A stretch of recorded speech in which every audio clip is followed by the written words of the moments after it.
নমস্কার, আজকে চটজলদি তৈরি করে নিতে পারেন সেরকম একটি স্ন্যাক্সের রেসিপি শেয়ার করছি। তো চলুন বন্ধুরা, শুরু করা যাক আজকের এই স্ন্যাক্সের রেসিপিটি। এই রেসিপিটি তৈরি করতে দুটো ডিম নিয়ে নিয়েছি। ডিমটা বাটিতে ভেঙে নিয়েছি। একটা পেঁয়াজ ছোটো ছোটো করে কুচি করে নিয়েছি। দুটো কি তিনটে রসুন কুচি কুচি করে কেটে নিয়েছি। আদা একটু সরু সরু করে কেটে নিয়েছি। দুটো কাঁচা লঙ্কা ছোটো ছোটো করে কেটে নিয়েছি।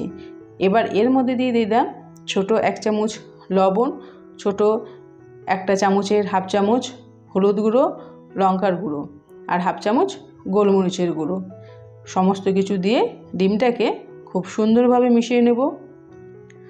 বন্ধুরা, আপনারা কিন্তু খুব সহজে এটা বাড়িতে তৈরি করে নিতে পারেন। আর ডিম তো খুবই প্রোটিন জাতীয় একটি খাবার। বাচ্চাদেরকে তো অবশ্যই এটা তৈরি করে দিতে পারেন। বাচ্চারা কিন্তু এটা খেতে খুবই পছন্দ করবে। কথা বলতে বলতে দেখুন বন্ধুরা, ডিমটা খুব সুন্দরভাবে মিশে গেছে। ঠিক এইভাবে ডিমটাকে পেঁয়াজের সাথে মিশিয়ে নিতে হবে। এবার গ্যাসের উপর একটা ফ্রাই প্যান বসিয়ে দিলাম। এখানে 2 চামচের মতো তেল দিয়ে দিলাম। তেলের মধ্যে ডিমটা ঢেলে দিলাম। এবার ডিম দুটোর আমি একটা সুন্দর অমলেট তৈরি করে নেব। পেঁয়াজগুলো এক জায়গায় হয়ে গেছে, সেই জন্য পেঁয়াজগুলোকে একটু একটা চামচের সাহায্যে ছড়িয়ে দিলাম, যাতে সব জায়গায় পেঁয়াজটা সুন্দরভাবে থাকে। এভাবে একটু ওয়েট করে নিয়ে গ্যাসের ফ্লেমটা লোতে রেখেই একটা বড় ডিমের অমলেট তৈরি হয়ে যাবে। দেখুন বন্ধুরা, একদিকটা ভাজা হয়ে গেছে, নিচের দিকটা আমি ভেজে নিচ্ছি। এভাবে 2-3 বার উল্টে পাল্টে নিলে কিন্তু ডিমের অমলেটটা একদম রেডি হয়ে যাবে। এবার ডিমের অমলেটটাকে একটা প্লেটে নিয়ে নিলাম। এটাকে একটু ঠান্ডা করে নেব। এটা ঠান্ডা হতে হতে আমি রেসিপির আরেকটা জিনিস তৈরি করে নিচ্ছি। একটা বাটিতে আমি এখানে ময়দা নিয়ে নিয়েছি। ময়দার মধ্যে একটু লবণ আর একটু গোলমরিচের গুঁড়ো দিয়ে অল্প অল্প জল দিয়ে ঘন একটা ব্যাটার তৈরি করে নেব। এখানে কিন্তু ব্যাটারটা ঘন করেই তৈরি করতে হবে। পাতলা করে ব্যাটারটা তৈরি করলে কিন্তু চলবে না। এইভাবে অল্প অল্প জল দিয়ে কিন্তু ব্যাটারটা তৈরি করতে হবে। আপনারা কিন্তু একবারে বেশি জল দিয়ে দেবেন না, তাহলে কিন্তু ব্যাটারটা পাতলা হয়ে যেতে পারে।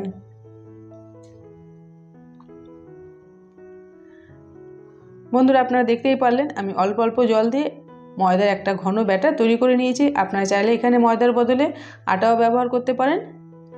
এবার একটা থালার মধ্যে কিছুটা আবার ময়দা নিয়ে নিয়েছি আর দিয়ে দিচ্ছি এর মধ্যে 2 চামচ সুজি, একটু লবণ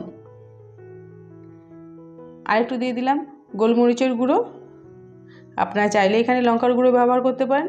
এবার সমস্ত শুকনো জিনিসগুলো ভালো করে মিশিয়ে নিয়ে আমি থালার মধ্যে ছড়িয়ে রেখে দিলাম। এদিকে ডিমের অমলেটটা ঠান্ডা হয়ে গেছে। এবার একটা ছুরির সাহায্যে ঠিক এইভাবে কেটে নেব। ছুরি দিয়ে খুব সহজে কিন্তু অমলেটটা কাটা হয়ে যাচ্ছে।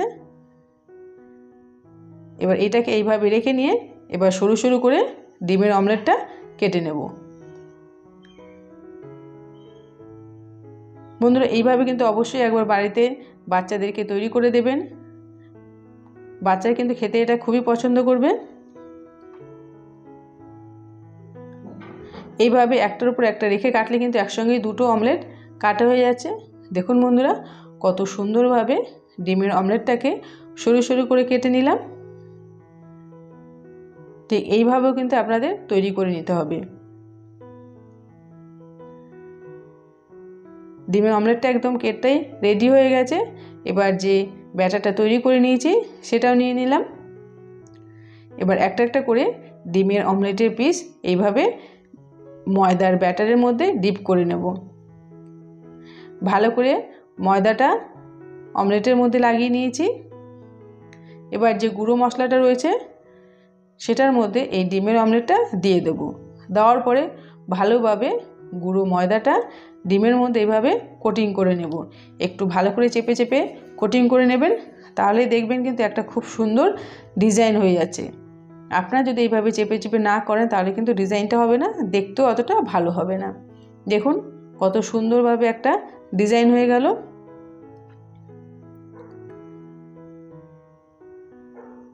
খুব সাবধানে কিন্তু এটা করতে হবে। বারবার করে ময়দার গুঁড়োটা দিয়ে এভাবে চেপে চেপে হাতের সাহায্যে তৈরি করে নিতে হবে। একটু ধৈর্য ধরেই কিন্তু এটা তৈরি করতে হবে। দেখুন বন্ধুরা, এটা একদম রেডি হয়ে গেছে।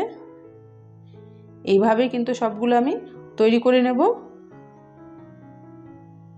দেখুন বন্ধুরা কত সুন্দরভাবে সবগুলো রেডি হয়ে গেছে আর কত সুন্দর একটা ডিজাইন হয়ে গেছে।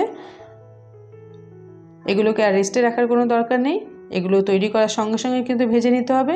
এবার কড়াইতে তেল দিয়ে তেলটা ভালো করে গরম করে নিয়ে একটা একটা করে তেলের মধ্যে এগুলো ছেড়ে দেব। আর এর মধ্যে সুজিটা দেওয়াতে এই স্ন্যাক্সটা কিন্তু খুব মুচমুচে হয়েছে আর খেতেও কিন্তু খুবই টেস্টি হয়েছে। ডিম তো সবারই পছন্দ, এইভাবে যদি আপনারা বাড়িতে কোনো গেস্ট আসে চটজলদি কিন্তু আপনারা এটা তৈরি করে দিতে পারেন। গেস্টদের এটা খেয়ে কিন্তু খুবই ভালো লাগবে। একদিকটা হয়ে গেছে, এবার নিচের দিকটা আমি উল্টে নিচ্ছি। এইভাবে উল্টে পাল্টে আস্তে আস্তে ভেজে নিতে হবে। এখানে কিন্তু গ্যাসের ফ্লেমটা লোতেই রেখে দিতে হবে।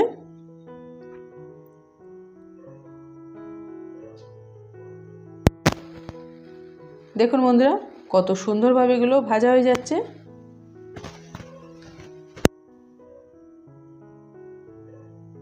ঠিক এইভাবে লাল লাল হয়ে গেলে আপনারা তেল থেকে তুলে নেবেন। তেলটা ভালো করে ঝরিয়ে নিয়ে এগুলো একটা প্লেটে নিয়ে নেবেন। দেখুন বন্ধুরা কত সুন্দর কালার হয়ে গেছে। এইভাবে কিন্তু সবগুলো স্ন্যাক্স রেডি করে নেব। এটা দেখতেও যেমন সুন্দর, খেতেও কিন্তু খুবই টেস্টি।